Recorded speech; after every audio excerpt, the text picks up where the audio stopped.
Effect on the value of gravity.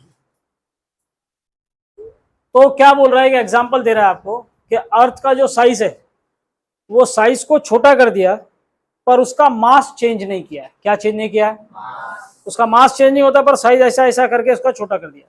Size अगर छोटा करेंगे, मास उतना ही रखेंगे, तो एक्सेलरेशन ड्यू टू ग्रेविटी पे क्या फर्क पड़ेगा?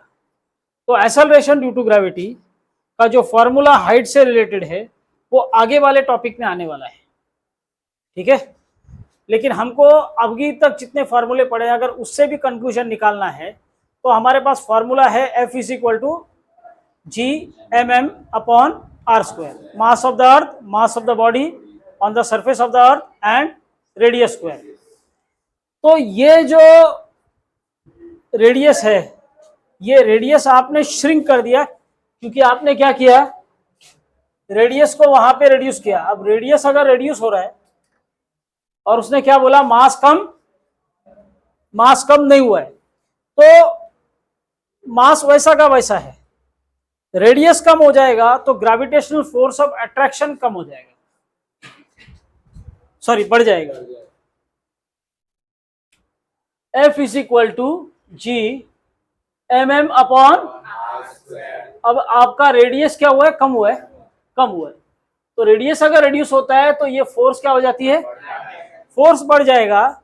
तो रिजल्ट क्या होगा कि जो आपका एक्सेलरेशन जिससे वो उसको खींच रहा है अर्थ के सेंटर की तरफ, कोई बॉडी को छोड़ो तो अर्थ के सेंटर की तरफ उसको खींचता है ना, तो वो जो एक्सेलरेशन से उसको खींच रहा है वो एक्सेलरेशन बढ़ जाएगा क्योंकि फोर्स बढ़ गया।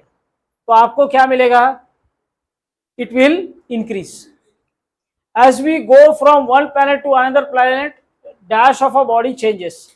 तो प्लैनेट पे एक जगह से दूसरे जगह पे जाओ तो एक्सेलरेशन ड्यू टू ग्रेविटी उसका चेंज हो गया, और अगर acceleration due to gravity change होता है तो आपको वेट जो मिलेगा W is equal to M G, उसका एक्सेलरेशन ड्यू टू ग्रेविटी अगर चेंज हो रहा है तो वेट भी क्या होगा, चेंज होगा, पर मास कहीं से भी चेंज होता नहीं। चलो आगे,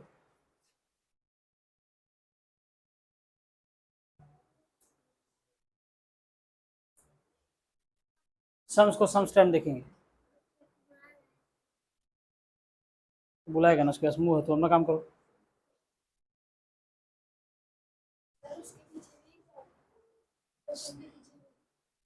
क्या है तुम्हारे मोबाइल है, तुम्हें दिखाओ, किसी के पास है,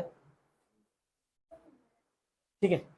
अब ये टॉपिक चालू करके खत्म कर देते हैं, पीछे देख लेंगे, जो भी रहेगा बता देना, किसी को किसी को अगर मिल जाएगा तो मेरे को बता दो। ये तो अभी देखो इधर, इसको जूम करो,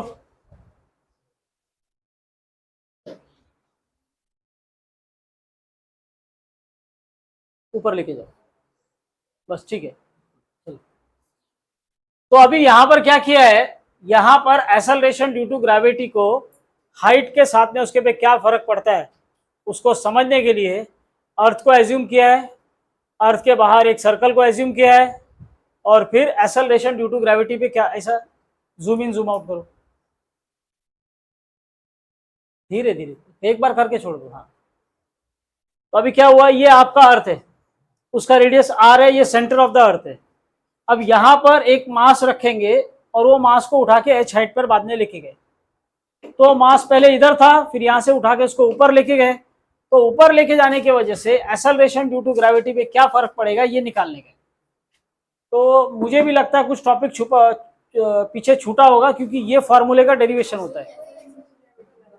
चलो, तो ये फार्मूले का डेरिवेशन शॉर्ट में मैं बता देता हूँ, सब लोग यहाँ ध्यान दो, ये फार्मूला आया कहाँ से। ये एक्सेलरेशन ड्यू टू ग्रेविटी का फार्मूला है। जो एक्सेलरेशन ड्यू टू ग्रेविटी का फार्मूला आपको मिलता कैसे है, वो एक्सेलरेशन ड्यू टू ग्रेविटी का फार्मूला आपको न्यूटन्स लॉ ऑफ ग्रेविटेशन से मिलता है। तो अब इसको कैसे समझना है, समझो इसी टॉपिक में, इसी डायग्राम में मैं वो पहले वाला टॉपिक भी आपको बता देता हूँ, ठीक है। तो समझो ये बॉडी है, अभी ये बाहर का केस छोड़ दो, अर्थ का एक केस पकड़ो, ये बॉडी इधर सरफेस ऑफ द अर्थ पर है। तो सरफेस ऑफ द अर्थ पर है तो इसके ऊपर न्यूटन्स लॉ ऑफ ग्रेविटेशन लगेगा, mass of earth into mass of the body divide by radius square, divide by radius square. और जो वेट है वो क्या है, W is equal to mg। ये दोनों फोर्स है जो इसके ऊपर लग रही है और दोनों एक ही फोर्स है, पर दोनों को अलग अलग फॉर्मूले से एक्सप्रेस किया है। ठीक है, दोनों को क्या किया है, अलग अलग फॉर्मूले से एक्सप्रेस किया है। F is equal to G mass of the earth into mass of the body divided by radius square is the formula of the force given by Newton's law of gravitation. Same force जो small m मास पर लग रही है उसको Newton's law of gravitation से अगर आप बताओगे तो फॉर्मूला ये लगेगा, पर नॉर्मल अगर आप उसको वेट के फॉर्मूले से बताओगे तो W is equal to mg लगेगा। अभी वेट भी एक तरह का फोर्स होता है, ये बात को समझने के लिए कोई भी चीज आप अपने ऊपर ऐसा हाथ में ले लो, हाथ में लिया कोई चीज वजन वाली, तो वो हमको तकलीफ देती है, उसको उसका जो नेचुरल फोर्स है वो नीचे की तरफ लगता है।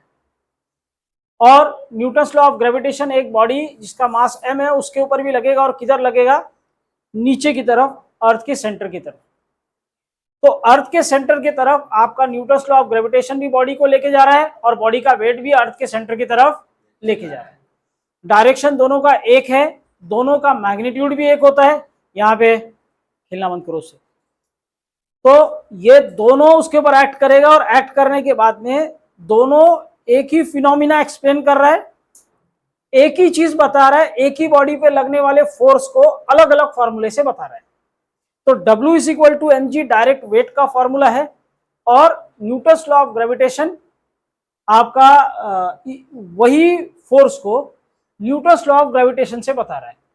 तो दोनों फोर्स है, दोनों फोर्स यहाँ पे लग रही है, दोनों एक साथ में लग रही है, ये लगने की वजह से बॉडी नीचे के साइड में जा रहा है।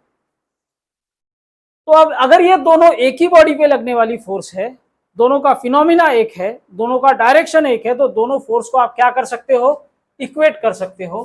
तो हम क्या लिखेंगे, mg is equal to gm mass of the earth mass of the body divide by radius square. Small m क्या हो गया, तो आपको एक्सेलरेशन ड्यू टू ग्रेविटी का general formula surface of the earth पर जो मिला वो क्या है, G me upon R square. तो यही फॉर्मूला इधर देखो स्टार्ट में लिखा हुआ है। अब यहां पर इस फॉर्मूले को अगर ध्यान से देखो तो ये फॉर्मूले को देख के ये समझ में आता है कि इसमें मास ऑफ द बॉडी नहीं है। यानी अगर आपके पास में एक हाथी है, हाथी के वजन का कुछ है, ठीक है, 1000 किलो का या 50 किलो का, 5 किलो का कुछ है, तो उसको कुछ हाइट से अगर आप छोड़ोगे और साथ में एक 5 ग्राम की सुई छोड़ोगे, तो दोनों को अर्थ सेम एक्सेलरेशन से नीचे लेके जाएगा। यानी 5 किलो का बॉडी है और 5 ग्राम का बॉडी है, दोनों एक साथ में नीचे जाने वाला, दोनों एक साथ में नीचे जाएगा, दोनों एक साथ में नीचे पहुंचेगा। तो आप घर पे एक एक्सपेरिमेंट करके देख सकते हो, 1 किलो का कोई चीज ले लो और इधर 50 ग्राम का कोई चीज ले लो, दोनों को सेम हाइट पे रखो, दोनों को छोड़ दो, दोनों का वजन में अच्छा खासा फर्क है, एक दूसरे का 20 टाइम्स है, लेकिन वो नीचे जब भी पहुंचेगा तो दोनों साथ नहीं पहुंचेंगे। मास का कोई भी फर्क एक्सेलरेशन ड्यू टू ग्रेविटी पे नहीं पड़ता है।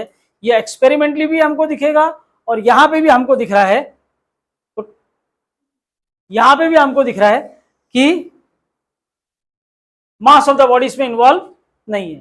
मास ऑफ द बॉडी है क्या इसमें? तो मास ऑफ द बॉडी नहीं है, इसका मतलब एक्सेलरेशन ड्यू टू ग्रेविटी पर कोई फर्क नहीं पड़ता। किसका फर्क नहीं पड़ता है? ऑब्जेक्ट के मास का।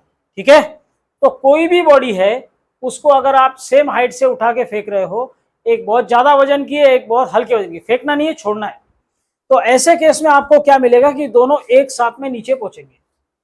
ठीक है, क्योंकि acceleration due to gravity is independent of the mass of the body. Body का मास का कोई भी फर्क पड़ता है उसके ऊपर नहीं है। ठीक है, तो अब यहां पे क्या करेंगे, वो फॉर्मूला हमारे पास आ गया। अब ये फॉर्मूला है किसका? ये फॉर्मूला है acceleration due to gravity of a body on the surface of the earth. Surface of the earth पर एक्सेलरेशन ड्यू टू ग्रेविटी जो है, तो झोपेला लिहिगा इकडे, नुसता पडते त्याच्यावर, अभी बड़बड़ करने को बोलो, उधर तक आवाज जाएगा इसका। तो एक्सेलरेशन ड्यू टू ग्रेविटी जो है वो सरफेस ऑफ द अर्थ पर, उसका फॉर्मूला ये है GME अपॉन आर स्क्वायर। तो आपको याद रखना है, फॉर्मूला भी नहीं कि कंडीशन भी कि ये फॉर्मूला कहाँ का है। ये एक्सेलरेशन ड्यू टू ग्रेविटी का फॉर्मूला है। एक्सेलरेशन ड्यू टू ग्रेविटी का फॉर्मूला, हाइट पर 2 फॉर्मूले, डेप्थ पर 1 फॉर्मूला, एंगल ऑफ रोटेशन पर 3रा फॉर्मूला, और ये जनरल फॉर्मूला। सब एक्सेलरेशन ड्यू टू ग्रेविटी के फॉर्मूले याद करने। तो अब ये general formula G M E upon R square. अभी हम क्या करेंगे, वापस इस केस पे आएंगे। तो यहां पर आपको क्या मिलेगा, यहां पर आपके पास में अर्थ है, अर्थ का रेडियस है कैपिटल आर, और सरफेस ऑफ द अर्थ पर वो बॉडी इधर है, सरफेस ऑफ द अर्थ पर जो बॉडी है उसका मास क्या है, क्या हुआ, मिसाइल गिर गया फिर, बॉडी इधर रखा हुआ है, ठीक है। तो अब यहां पर हम क्या करेंगे, यहां पे हम लोग एक्सेलरेशन ड्यू टू ग्रेविटी निकालेंगे। तो एक्सेलरेशन ड्यू टू ग्रेविटी का फॉर्मूला यहां पर कितना है, G M E upon R square, तो वो यहां पे लिखा हुआ है सरफेस ऑफ द अर्थ पर। अब वो बॉडी को उठा के हम लेके जा रहे हैं हाइट एच पर। हाइट एच पे लेके जाने के बाद में ये जो डिस्टेंस सेंटर ऑफ द अर्थ से, सेंटर ऑफ द अर्थ से ये बॉडी का डिस्टेंस आर प्लस एच हो गया। कितना हो गया, तो ये फॉर्मूला चेंज होके क्या हो जाएगा, आगे चलो, G M upon R plus H whole square. अभी हम इसका रेशो ले लेंगे, क्या करेंगे इसका, जूम करो। तो रेशो लेने के बाद आपको क्या मिलेगा, जी एच अपॉन जी, ठीक है। जूम करने का काम थोड़ा स्लो करने का, जूम इन जूम आउट कर लो एक बार धीरे से। G M upon R plus H whole square upon G M upon R square. G M क्या हो गया, आर स्क्वायर गया ऊपर, ये हो गया R square R plus H whole square. तो जीएच का फॉर्मूला हो गया G R square R plus H. ये एक फॉर्मूला है जो आपको याद रखना है। जीएच का एक फॉर्मूला क्या है, G R square R plus H whole square, ठीक है। अब ये एक फॉर्मूला मिलने के बाद में दूसरा फॉर्मूला यहां पे लेने का है, और दूसरा फॉर्मूला आपको कंडीशन के साथ में मिलेगा। तो अब यहां पर फॉर स्मॉल अल्टीट्यूड, अगर आपको सम के टाइम पर, एमसीक्यू के टाइम पर अगर ये बोलते हैं कि द अल्टीट्यूड इज स्मॉल, यानी अर्थ से तो उठे पर अर्थ से उठ के ज्यादा हाइट पर नहीं गए, 100 किलोमीटर 50 किलोमीटर 80 किलोमीटर पर गए, इन दैट केस आपका फॉर्मूला अभी यहां पर नया निकलेगा। और अगर वो ज्यादा हाइट पे जा रहा है तो वो आपका फॉर्मूला रेडी है, G R square R plus H whole square in denominator, ठीक है। तो अब यहां पर इस फॉर्मूले में को डिराइव करने के लिए आपको क्या करना है, इधर आर कॉमन लेना है। क्या करना है, आर कॉमन इधर लोगे तो अब ये आप स्क्वायर से बाहर निकाल रहे हो, क्या कर रहे हो, तो स्क्वायर से बाहर निकालोगे तो आर बाय आर कितना हो गया, इधर आर इधर से बाहर निकालने में इधर क्या बचेगा 1, प्लस यहां पे क्या आएगा एच बाय, ऊपर क्या आएगा स्क्वायर। तो अब इधर R square by R square क्या हो गया, कैंसिल। अब ये ऊपर जाएगा तो क्या आ जाएगा -2। तो आपके पास क्या है, G H is equal to G 1 plus H by R raise to -2। तो यहां पर क्या लिया आपने -2। अब आपका कंडीशन क्या है, फॉर स्मॉल एल्टीट्यूड, हाइट अगर बहुत कम है तो समझो आप इसको नंबर से समझोगे तो ज्यादा अच्छा समझ में आएगा। रेडियस ऑफ द अर्थ होता है 6400 किलोमीटर, टू बी प्रिसाइज 6378, पर फॉर ऑल प्रैक्टिकल पर्पस आप उसको कितना लोगे 6400 किलोमीटर। तो 6400 किलोमीटर ये रहा, ये जो है आपका कुछ हाइट पर आप ले गए तो 1 किलोमीटर 2 किलोमीटर 4 किलोमीटर 10 किलोमीटर, इतना ऊपर जाने के बाद में हम लोग ये पकड़ते हैं कि वो हाइट ज्यादा, हाइट अगर ज्यादा नहीं है तो हाइट का वैल्यू क्या हो गया 10 किलोमीटर, कितना हुआ 10 किलोमीटर, 1 किलोमीटर बहुत कम है। और ये नीचे कितना है 6400 किलोमीटर। तो अभी यहां पर अगर इसको अगर आप इससे डिवाइड करोगे तो ये वैल्यू बहुत छोटी हो जाएगी, ये 0 0 कट होगा, बाद में आएगा 0.00 और फिर 3 0 आगे लगेंगे और फिर आप 1 मिलेगा आपको, और आगे डिवीजन होएगा। तो इसको डिवाइड करने के बाद आंसर कितना आएगा 0.00 और बाद में फिर नंबर आएगा, यानी रेशो बहुत कम हो गया, यस और नो। तो अगर हाइट कम है तो h बाय आर रेशो क्या है, फार फार लेस देन, इसकी वैल्यू क्या है बहुत कम है, ठीक है। तो the value is very less. तो बाइनोमियल एक्सपांशन अगर आप मैथ्स में पढ़ो तो बाइनोमियल एक्सपांशन में जो टर्म आता है, टर्म का एक्सपांशन में आपको ये फॉर्मूला h/r का आपका हो जाएगा, फर्स्ट टर्म इसमें खाली इंक्लूड करेंगे, दैट इज 2h/r। यही कुछ रीजनेबल वैल्यू है। मतलब बोलते हैं कि किसी को अगर 5000 रुपीज देना है तो उसको कम से कम 500 रुपया दो। बोले अभी नहीं है तो कितना देना है, कम से कम 500 तो दो, ठीक है। तो 500 भी नहीं देगा तो उसको कुछ देने का ही नहीं ऐसा लगता है। तो केस क्या है यहां पर कि ये जब आप डिवाइड कर रहे हो तो इसको डिवाइड करने के बाद में क्या है, फार लेस देन 1। तो अब ये वैल्यू क्या है, यहां पर आपके 1 है, इसमें अगर कुछ ऐड करो तो कुछ तो रीजनेबल वैल्यू होनी चाहिए। तो इसमें जब ऐड करते हैं तो क्या करते हैं, सॉरी ऐड नहीं, सेपरेट होगा, तो 2h/r। तो ये h/r जो है वो इसके आगे का एक्सपांशन करोगे ना -2, तो उसके आगे की वैल्यू और भी ज्यादा बहुत कम हो जाएगी। क्या होती है, और भी बहुत ज्यादा कम हो जाती है। तो इसके आगे के टर्म्स को आप क्या करते हो, निग्लेक्ट करते हो। क्या करते हो, जितना माइनस में हायर टर्म जाएगा उतना वैल्यू कम हो जाएगा। क्या हो जाएगा, अब उसको आप इस तरह समझो, इसका आंसर 0.001 आया। अब इसका अगर आप स्क्वायर करने जाओगे हायर टर्म के हिसाब से तो ये 10⁻³ है, 10⁻6 हो जाएगा, यानी वैल्यू और कम हो गई। यस और नो? तो ऐसे में उसके आगे के टर्म्स को क्या करने का, उसका वैल्यू इतना कम है कि इग्नोर कर देने का। क्या करने का, तो जब इग्नोर करेंगे तो GH कितना आएगा, GH is equal to G1 - 2h/2h/, आई बात समझ में? तो आपको इधर क्या मिलता है, आपको इधर GH का वैल्यू मिला GR² R+H² for good height, और for less altitude less height आपको फॉर्मूला याद रखने का है, GH is equal to G1 - 2h/r। आई बात समझ में? तो ये आपके दो फॉर्मूले रेडी हुए, किसके लिए, जब आप किसी बॉडी को उठाकर हाइट पे लेके जा रहे हो और हाइट पर एक्सेलरेशन ड्यू टू ग्रेविटी निकाल रहे हो। ठीक है, तो पीछे का जो टॉपिक रह गया था वो भी हो गया और ये भी हो गया। चलो आगे। अब हम लोग देखेंगे acceleration due to gravity in depth. अगर कोई बॉडी, ये सरफेस ऑफ द अर्थ है, ठीक है, बाहर वाला सर्कल, ये बॉडी को उठा के आप किधर लेके जा रहे हो, अंदर लेके जा रहे हो अर्थ के। अगर इसको अर्थ के अंदर लेके जाओगे तो अर्थ के अंदर लेके जाने के बाद क्या, वो बेसिक क्लियर नहीं है, पहले का पढ़ के आओ, पहले का पढ़ के आओ चैप्टर। तो कहां पे रखा, अर्थ के सरफेस, बाहर नहीं, ये अर्थ है तो अर्थ के सरफेस पे इसको रखा।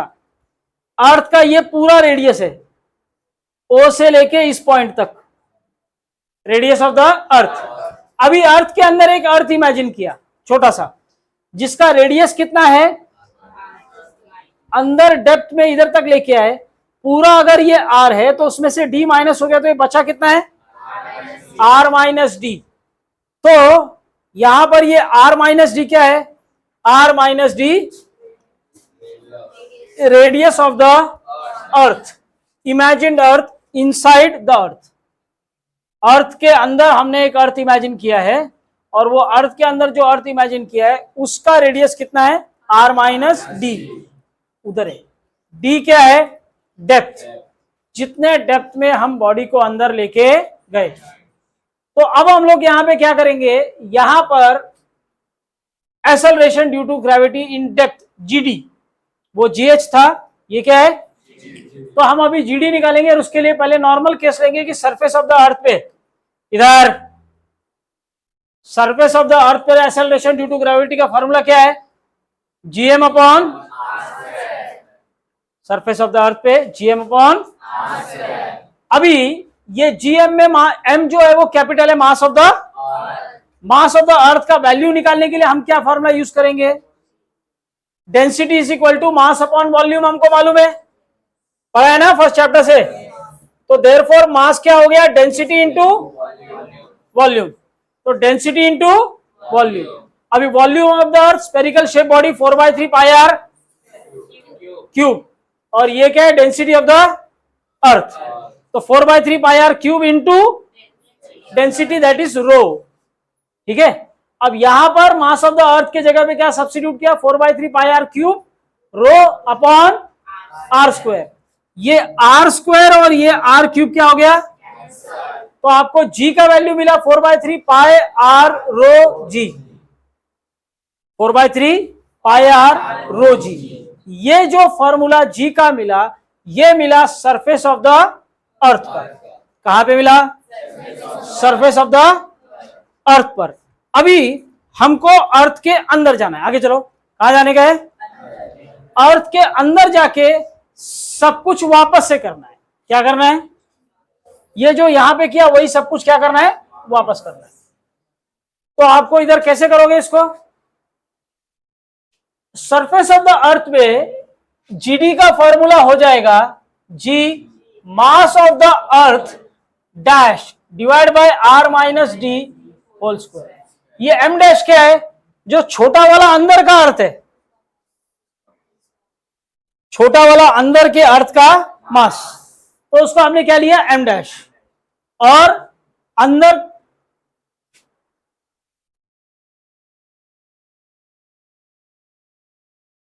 का रेडियस है R minus D whole square. समझ में आया, आर माइनस डी, क्लियर है, कोई डाउट है। तो अंदर का एक्सेलरेशन ड्यू टू ग्रेविटी का formula G M dash R minus D whole square. अभी अंदर भी हमको एम डैश को सब्स्टिट्यूट करना है। क्या करना है, तो ये जो एम डैश है, ये एम डैश क्या है, मास वॉल्यूम इंटू डेंसिटी। तो वॉल्यूम क्या, 4/3 पाई आर, आर कौन सा अभी, R minus D whole cube, R minus D whole cube into rho. आई बात समझ में, क्लियर है। तो 4/3 pi R minus D whole cube into rho. अब जीडी क्या हो गया, G 4/3 pi R minus D whole cube rho divide by R minus D whole square. तो R minus D whole square cut करोगे cube से, अभी बचेगा क्या, जी 4/3 पाई आर माइनस डी रो। यहां पे जीडी बाय जी का रेशियो लोगे, किसका, तो जीडी क्या है, जी 4/3 पाई आर रो जी, पर ये आर माइनस डी रहेगा, और ये रो, ये क्या रहेगा, जी 4/3 पाई आर जी रो। तो अब ये सब कैंसल हो जाएगा, बचेगा क्या, खाली R minus D upon R, R minus D upon, और जी डी बाई जी इधर आएगा। ध्यान है इधर सबका। अब यहां पे आर बाय आर क्या हो गया, 1, और ये हो गया डी बाय, तो G is equal to 1 minus D by, यानी acceleration due to gravity in depth का फॉर्मूला हो गया GD is equal to 1 minus, GD is equal to G 1 minus D by R. Height में 1 minus 2h by R, और G H is equal to G R plus H whole square, ऊपर R square. ऐसा 3 formula अभी तक हुआ है। In general formula G is equal to G M upon R square. आई बात समझ में। तो ये डेप्थ का फॉर्मूला, हाइट के 2 फॉर्मूले, एक जनरल फॉर्मूला, ऐसा 4 फॉर्मूला ये टॉपिक में आया है। क्लियर है, चलो आगे।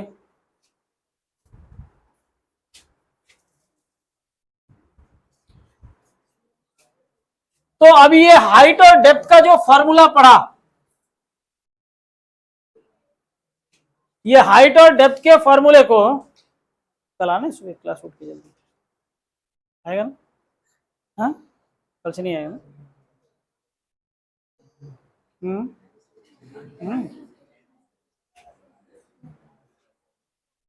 तो केस क्या है इधर देखो,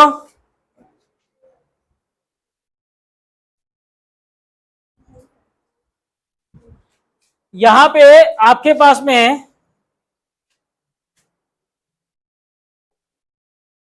एक्सेलरेशन ड्यू टू ग्रेविटी का हाइट, डेप्थ और सरफेस ऑफ द अर्थ का ग्राफ है। क्या है? सरफेस ऑफ द अर्थ का ग्राफ। वाई एक्सिस में अगर देखो तो एक्सेलरेशन ड्यू टू ग्रेविटी दिया है, उधर है वाई एक्सिस। वाई एक्सिस में क्या दिया है? ठीक है। और एक्स एक्सिस में पोजीशन दिया है। क्या दिया है?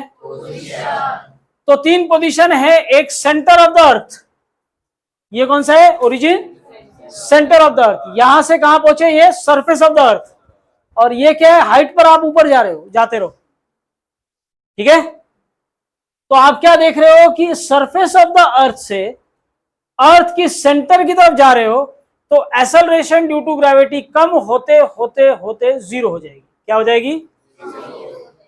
तो सरफेस ऑफ द अर्थ से डेप्थ में अर्थ के सेंटर की तरफ जाते हुए acceleration due to gravity becomes zero. At the centre of the earth it is zero.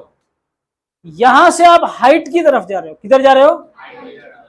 ठीक है। तो जैसे जैसे हाइट बढ़ेगी वैसे वैसे एक्सेलरेशन ड्यू टू ग्रेविटी क्या होगा? कम होती जाएगी, पर ये जीरो नहीं होती, ये लाइन टच नहीं हुई। ठीक है।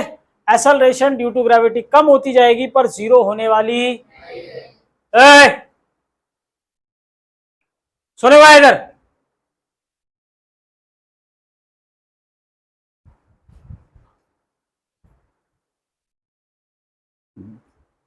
तो जीरो जीरो जीरो हो रहा है। ठीक है। स्कूल जाने का था ना, मजा लो स्कूल का। स्कूल में यही होता है। या भी पूछूंगा, बताना ये।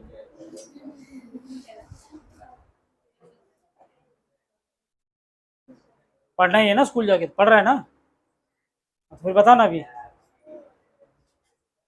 तो जैसा जैसा किधर जाओगे? हाइट पर जाओगे, एक्सेलरेशन ड्यू टू ग्रेविटी क्या होगी? कम होती जाएगी पर जीरो होती। सेंटर ऑफ द अर्थ पे जीरो होती है, वो देखो वहां पर सीधे लीनियरली कम हो रही है। पर वो जो ग्राफ का शेप है उसको बोलते हैं एक्सपोनेंशियल। क्या बोलते हैं? एक्सपोनेंशियल ग्राफ में कभी भी वैल्यू पूरी तरह जीरो होती नहीं है। ऐसे ग्राफ्स और जैसे जैसे आप 12th में जाओगे पढ़ते रहोगे। ठीक है। तो ये हो गया आपका ग्राफ। चलो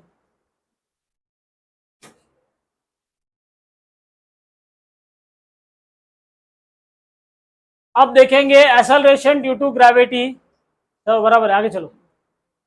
ये सब हो गया।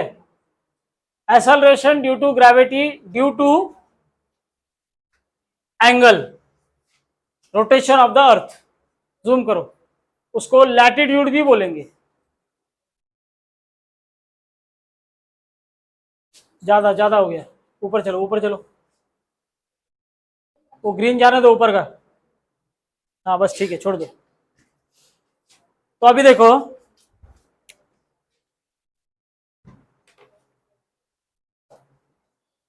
ये 3 मार्क के लिए आता है एग्जाम में।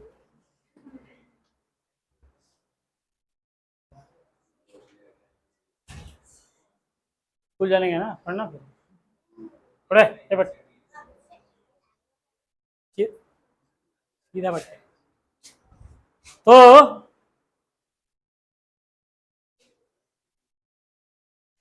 बैठने का ताकत नहीं, 4 आदमी का खाना खाता है।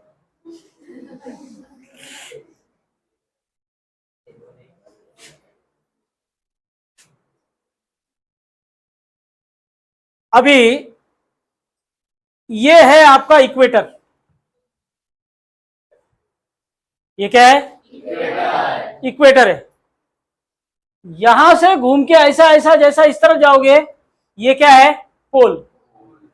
तो ये pole of the earth, equator of the earth. अभी यहां पर ये एंगल हम जीरो पकड़ते हैं और जैसे जैसे ऊपर की तरफ जाएंगे वैसा वैसा यहां पर पहुंचते पहुंचते हमको क्या मिलता है? एंगल बढ़ते जाता है और 90 डिग्री का एंगल मिलता है। तो अभी ये टॉपिक समझाने के लिए मैं आपको एक कार्टून की कहानी सुनाता हूं। ठीक है। जब भी हम लोग छोटे थे तो एक कार्टून कैरेक्टर चलता था, सुपरमैन।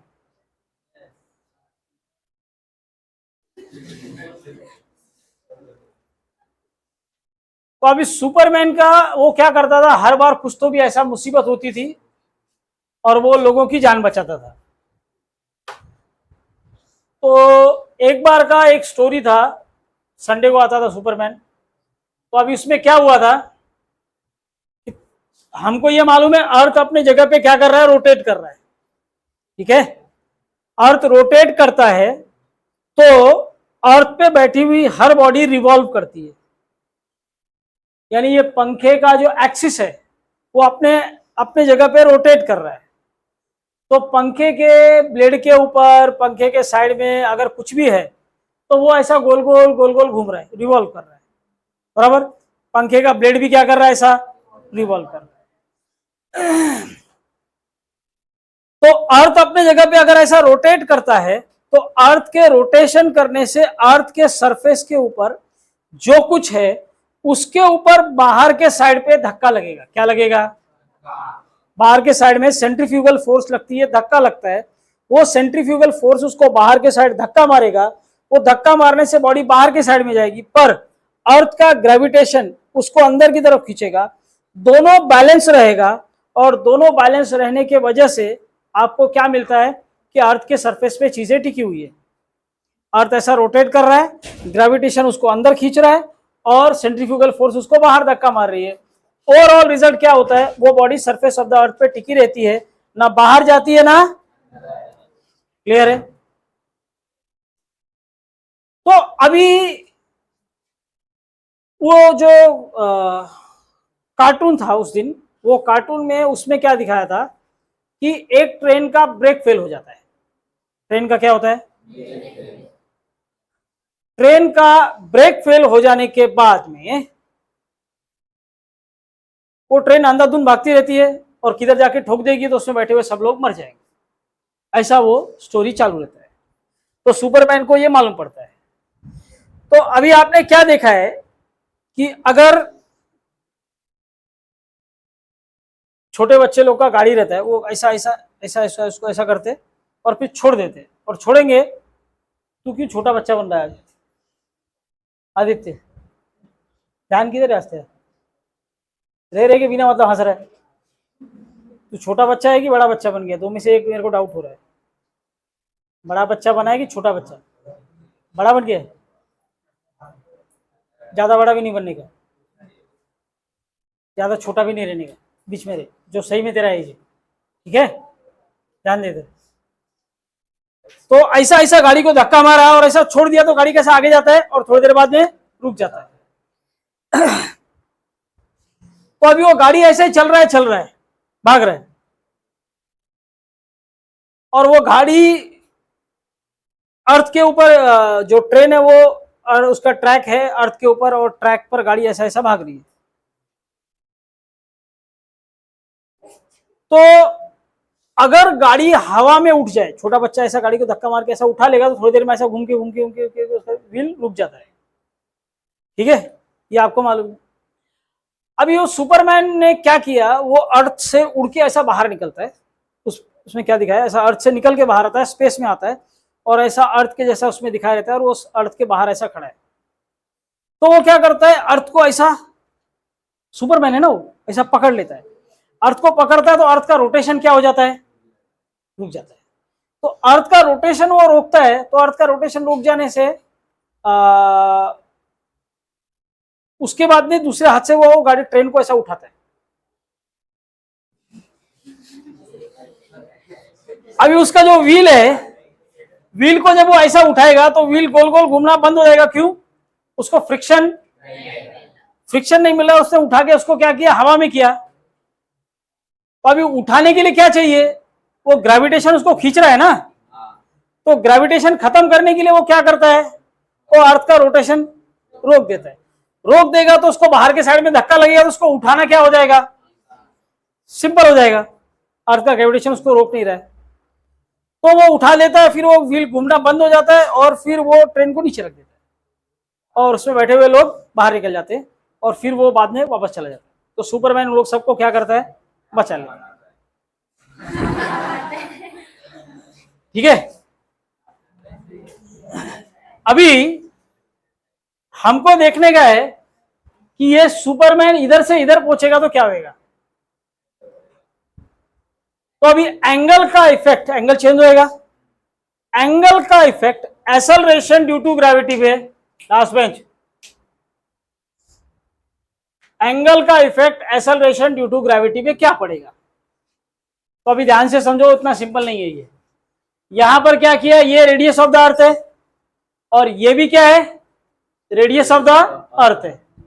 अब हम लोग यहां से उठ के यहां पे जाते हैं, तो यहां से उठ के जब यहां पे गए तो यहां ध्यान दो, यहां पर ये क्या है, दूसरा अर्थ, यहां पे ये सर्कल दूसरा इक्वेटर के जैसा यहां पे सर्कल बनाया।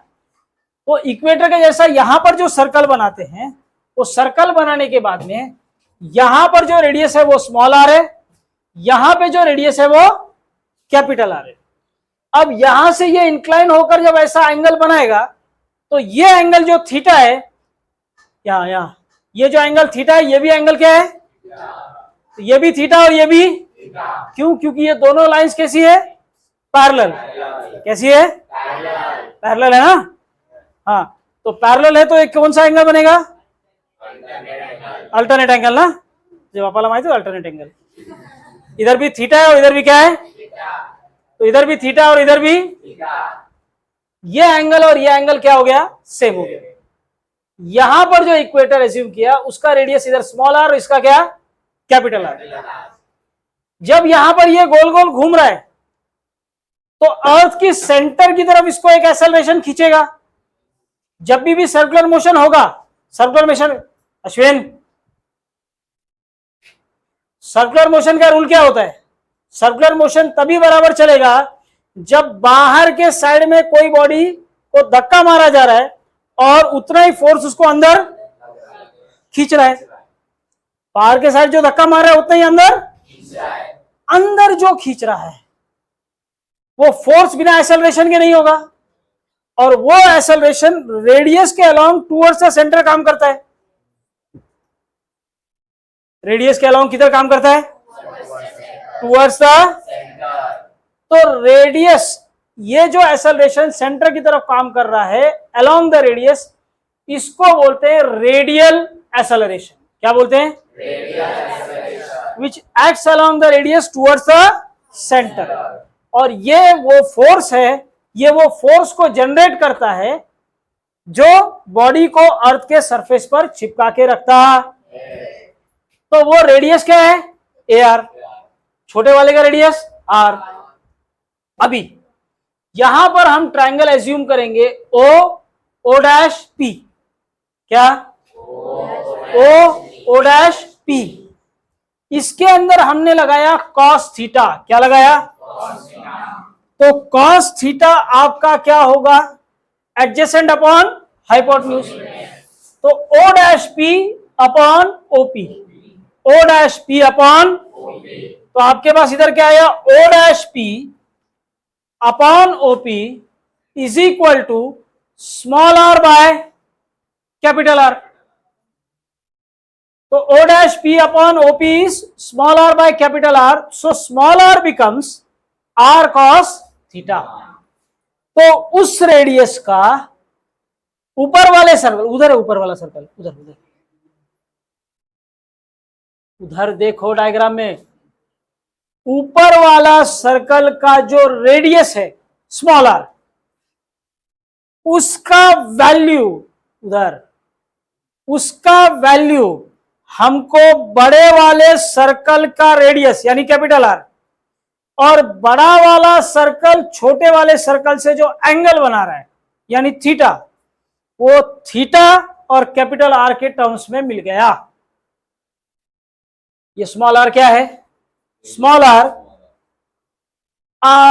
बड़े वाले सर्कल, इक्वेटर के सर्कल का रेडियस, और इक्वेटर का सर्कल जो छोटे सर्कल से एंगल बना रहा है थीटा, वो दोनों का वैल्यू मिला कि हमको क्या मिल रहा है, स्मॉल आर का वैल्यू। तो small are capital R into cos theta है, ठीक है। ये किसका फॉर्मूला बना, स्मॉल आर का।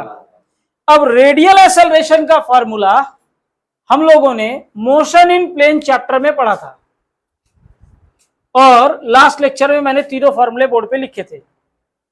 अंदर के साइड में खींचने वाला एक्सेलरेशन का फार्मूला। तो 3 फार्मूले कौन से थे उसके?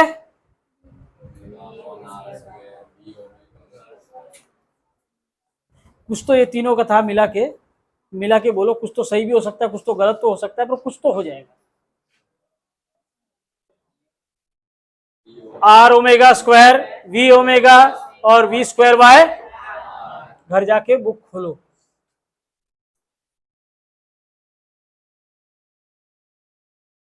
तो ये 3 फॉर्मूले मिले, उसमें से यहां पर कौन सा यूज कर रहे हैं?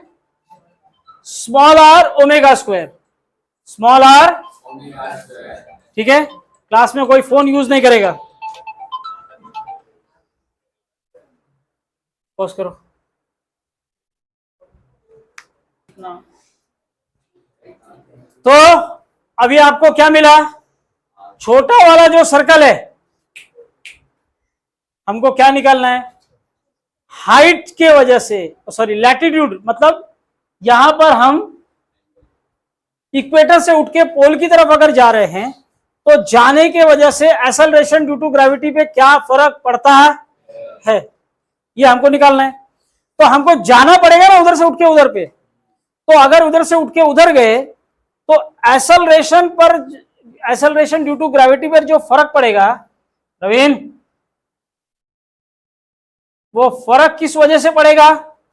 आपका सर्कल छोटा हो गया तो रेडियस छोटा हो गया, यहां से उठ के वहां पर गए तो एंगल बन गया। तो आपका वहां का जो रेडियस है वो इसके वजह से कितना इफेक्टेड होता है, उसका फॉर्मूला है ये। कैपिटल आर चेंज हो गया और स्मॉल आर बन गया क्योंकि कॉस थीटा आ गया। आ रही बात समझ में? कैपिटल आर था सेंटर ऑफ द अर्थ पर उधर, और वो स्मॉल आर बन गया क्योंकि क्या आ गया? अब ये नया रेडियस का फॉर्मूला है उस हाइट पर। किसका फॉर्मूला है? नए रेडियस का फॉर्मूला है। ये नए रेडियस का फॉर्मूला उस एक्सेलरेशन के फॉर्मूले में यूज करने का। A is equal to R omega, तो A is equal to R omega square. पर आर क्या होता है? आर कॉस, तो इधर क्या आ गया? आर कॉस थीटा ना, ठीक है। तो R omega square cos theta, clear है ना? चलो आगे, समझ में आया ना? ये कुछ भी नहीं, थोड़ा बहुत आर लिखा है ना, आर तो आता है ना, वो भी नहीं आता है? आता है।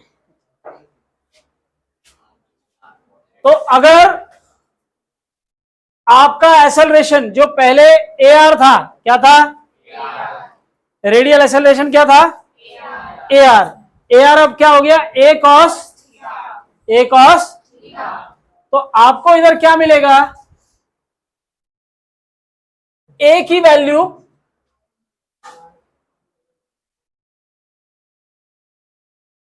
वैल्यू है R omega square cos theta. पीछे निकाला हमने, सरका R omega square cos theta into, तो R omega square cos theta क्या हो गया? Cos square. अब ये रेडियल एक्सेलरेशन का वैल्यू है जो थीटा एंगल ऊपर जाने के बाद एक बॉडी के ऊपर लग रहा है, जब वो पहले यहां था, यहां से उठ के जब बॉडी यहां जाता है तो यहां पर इसके एक्सेलरेशन का फॉर्मूला है ए आर ओमेगा स्क्वायर, जिसका आर कैपिटल था। पर ये उठ के जब बॉडी इधर जाता है तो क्योंकि सर्कल छोटा हो गया, एंगल बन गया, तो इसके रेडियल एक्सेलरेशन का फॉर्मूला हो गया R omega square cos square theta. आई बात समझ में? इस हाइट पर अगर इसका ये रेडियल एक्सेलरेशन है तो एक्सेलरेशन को मास से मल्टीप्लाई करो तो वो फोर्स बन जाता है। क्या बन जाता है? तो इस रेडियल एक्सेलरेशन को मास से मल्टीप्लाई किया। किससे मल्टीप्लाई किया? मास से मल्टीप्लाई करेंगे तो ये क्या बन जाएगा, ये बन गया फोर्स। क्या बन गया, तो M R omega square cos square theta, ये रहा M R omega square cos square theta. ये M R omega square cos square theta body को धक्का किधर मार रहा है,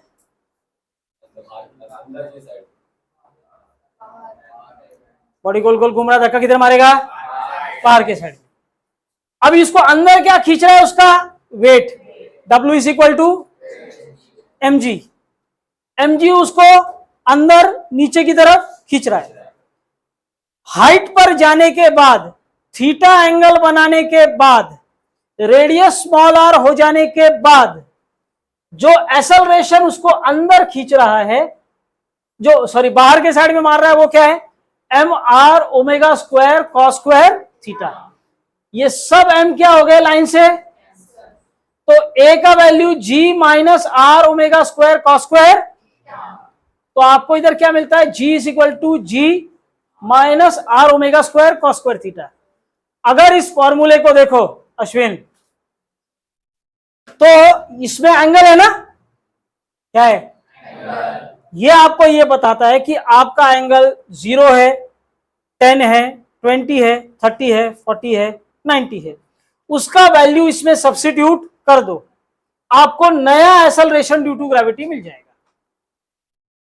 तो ये क्या है, बचा हुआ एक्सेलरेशन ड्यू टू ग्रेविटी, ये सब एम कैंसिल होने के बाद ये क्या है, original acceleration due to gravity. और ये क्या है, ये वो हाइट जाने के बाद, एंगल बनाने के बाद जो यहां पर एक्सेलरेशन बाहर के साइड वाला कम हुआ, वो इसमें से माइनस कर दिया। तो R omega square cos square theta, बस आपको क्या करना है, यहां पे थीटा की वैल्यू चेंज करनी, तो G dash is equal to G minus R omega square, theta की जगह क्या डाला, 0, कितना डाला, 0, कहां पे एंगल रहता है, इधर, हाँ बराबर है, गलती से इक्वेटर पे, कहां रहता है, इक्वेटर पे, तुक्का बैठ गया उसका, ठीक है, किधर रहता है, स्ट्रेट लाइन इक्वेटर पे। अभी जब ये एंगल बनाएगा तो यहां पर यहां पर एक्सेलरेशन ड्यू टू ग्रेविटी क्या है, मैक्सिमम कम हो जाएगा, आर ओमेगा स्क्वायर है ना, थीटा इधर क्या डाला, 0 डिग्री, कॉस 0 कितना होता है, 1, तो आपका जी में से आर ओमेगा स्क्वायर मैक्सिमम उस टाइम पे कम होगा। कम होने की वजह से acceleration due to gravity at equator सबसे ज्यादा कम मिलेगी। इक्वेटर पर एक्सेलरेशन ड्यू टू ग्रेविटी सबसे कम होता है, ये आपने 10th में पढ़ा था, बराबर।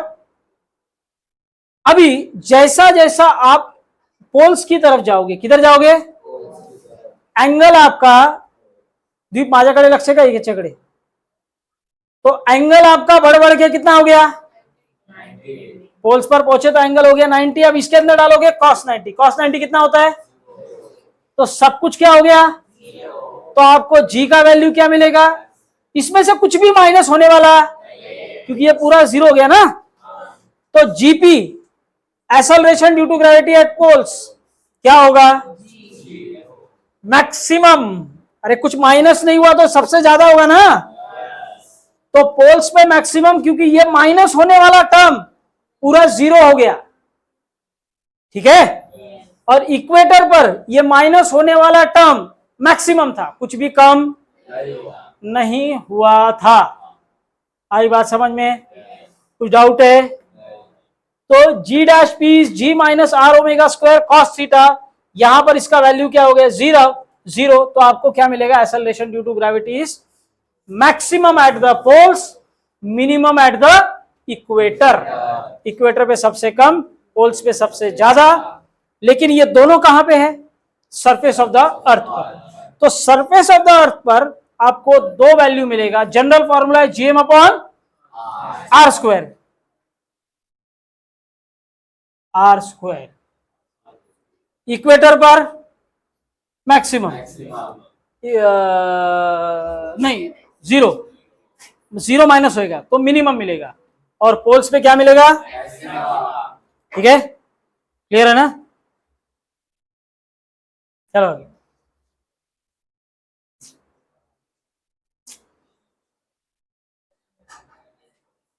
तो अभी पीछे आओ, पीछे आओ।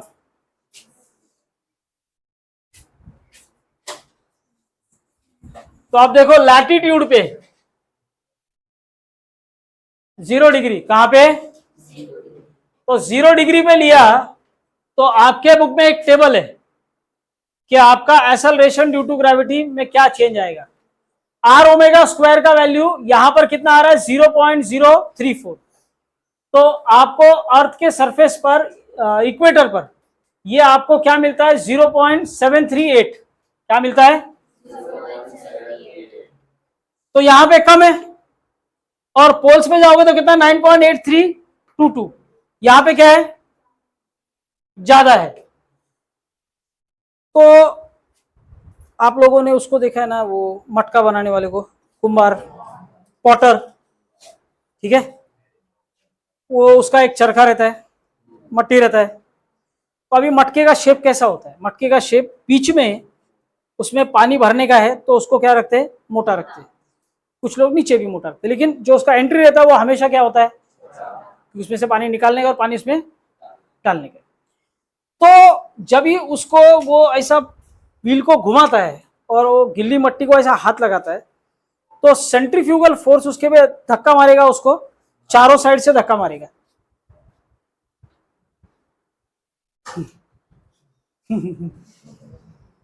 हाथ नीचे करो, इधर ध्यान दो।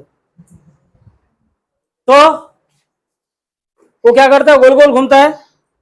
उसको जहां पे उसको मोटा करने का है, उसको वहां पर वो सेंट्रीफ्यूगल फोर्स लगने देता है। नीचे के साइड में उसको जहां पतला लगने का, सेंट्रीफ्यूगल फोर्स की वजह से मट्टी जो बाहर आ रहा है उसको वो शेप दे दे के क्या करता है? वापस अंदर दबा देता है, अपना हार्ड हैंड उसके पे रखता है। और बीच के साइड में उस पे क्या रखता है? वो हल्का हैंड रखता है। हल्का हाथ रखेगा तो क्या होता है? वो फैलते जाएगा। आ रही बात समझ में? तो ऐसे ही अर्थ को अंदर के साइड में धक्का देने वाला कौन है? Acceleration due to gravity. उसकी वैल्यू इक्वेटर पे कम है या ज्यादा है? कम है। इसके वजह से अर्थ जो है इक्वेटर के इधर थोड़ा सा मोटा है और पोल्स के इधर थोड़ा सा पतला है। यानी अर्थ का शेप कुछ ऐसा गोल नहीं होके इधर थोड़ा ज्यादा और इधर थोड़ा कम जैसा है। इधर वो मोटा है, पेट निकला है उसका वड़ा पाव खा के। किसका? अर्थ का। और वड़ा पाव खाने के बाद जो एक्सरसाइज करने का वो नहीं करता है। पेट के लिए कितना करता है? 9.738। पर बाकी के लिए कितना करता है? 9. तो अर्थ का जो शेप है वो एग्जैक्टली स्पेरिकल नहीं होके उसको एक नया नाम दिया है, एलिप्सॉइड, बल्ज्ड एट इक्वेटर। ठीक है, अर्थ के इधर क्या है? बल्ज है। Also the shape of the earth is actual and ellipsoid bulged at equator. Equator पे उसका शेप बाहर के साइड में थोड़ा निकला हुआ है और इधर क्या है? कम है। क्लियर है? कोई डाउट है किसी को? पक्का क्लियर है सब? कोई डाउट है? चलो आगे।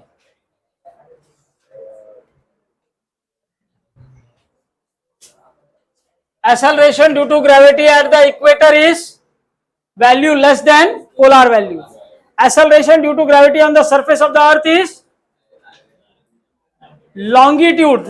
Longitude ऐसा होता है और latitude, तो यहां पर हमको latitude की वजह से फर्क पड़ता है। If the body of the mass is 10 kg taken on the center of the earth, its weight will be, क्योंकि acceleration due to gravity कितना है? और वेट का formula W is equal to mg। अभी g 0 तो सब कुछ 0। चलो आगे, चलो ठीक है, विल कंटिन्यू नेक्स्ट लेक्चर।